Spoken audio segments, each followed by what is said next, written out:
very quickly because I'm not going to be scolded here for my time, but here we are, the region. Pharaohs went there, but here is another region, and you will certainly hear a lot about this, Nabta. Nabta was discovered in 1974. For some reason, it took till 1998 to realize that it was an astronomical site. They call it the Stonehenge of the desert.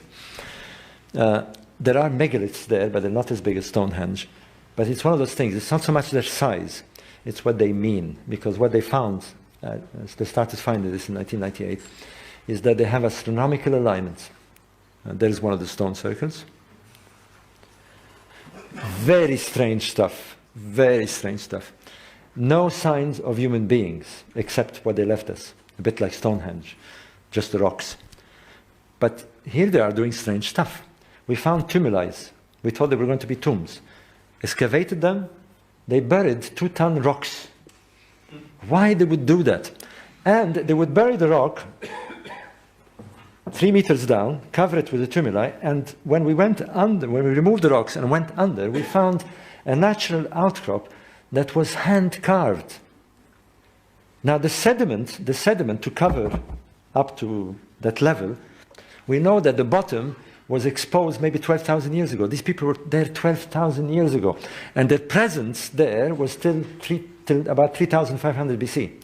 They stayed for thousands of years. And what they did, which we never would have suspected, they not only observed the stars, the main reason is that they moved big distances and they had to learn how to navigate, but they tracked them over time. It's the first evidence that we finally have that ancient people, thousands of years before the pharaohs, tracked what we call the precession of the equinox. Hard proof. I don't have time to go into all that, but here's one of these strange rocks that, by the way, this is a fellow called Fred Wendorf, one of the discoverers from the from the University of Texas, the Methodist University of Texas. It actually looks like, strangely like a cow if you look at it. It's fashioned by human hands, there's no doubt about it. It had a natural split. Unfortunately, it's split into two. There's the large megaliths all over the place. These guys dragged tons, and we really have no idea why they were doing it. It's riddled with these stones all over the place. Comes in the astronomer Kim Melville, and he's the one who discovered all the alignments. The stone circle that you've seen has solstitial alignments to the summer solstice. There's a line of sight, and one to the meridian. There's no doubt. It's an astronomical circle. 29 stones, of course, the lunar month.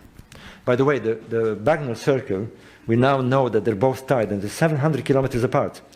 The Wagner circle has 29 stones and has astronomical alignments. Come in Tom Brophy.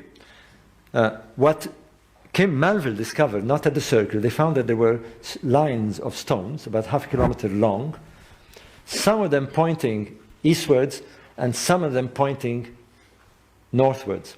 Now there is 3 constellations, and only 3 constellations, and we know for sure that the ancient Egyptians, the pyramid builders, used and observed for their rituals, for their sightings, for all the things that they did for their religion. In the north, the Big Dipper. In the east, Orion and Sirius. And what they found there is exactly those 3 constellations being tracked over thousands of years.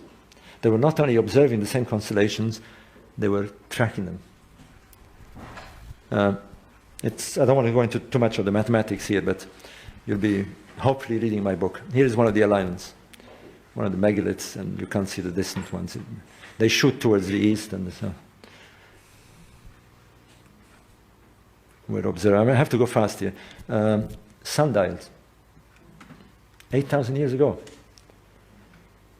Strange mushroom-shaped megaliths.